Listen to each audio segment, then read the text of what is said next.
נתונים. אם אנחנו עכשיו נתחיל לחשב, אנחנו לא נגיע לגובה הזה. תביאו, זה 27.82. עושים פעולה הפוכה בסוף, לא? הוא המציא מספר. חבר'ה, עכשיו תקבלו ממני, אני לפני שאנחנו עשינו איזון פניתי למרכז למיפוי וייתנו לי שני בנצ'מרקים. ואנחנו עושים מדידות. הנה המדידות. אז תהליך כזה.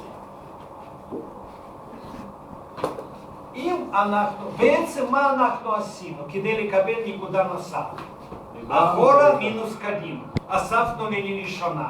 אחורה מינוס קדימה. אחורה. זאת אומרת, בואו נחבר כל הקריאות אחורה. תעשו לי סכום אחורה. תחברו לי כל הקריאות אחורה שאצלכם בתוך העמוד אחורה.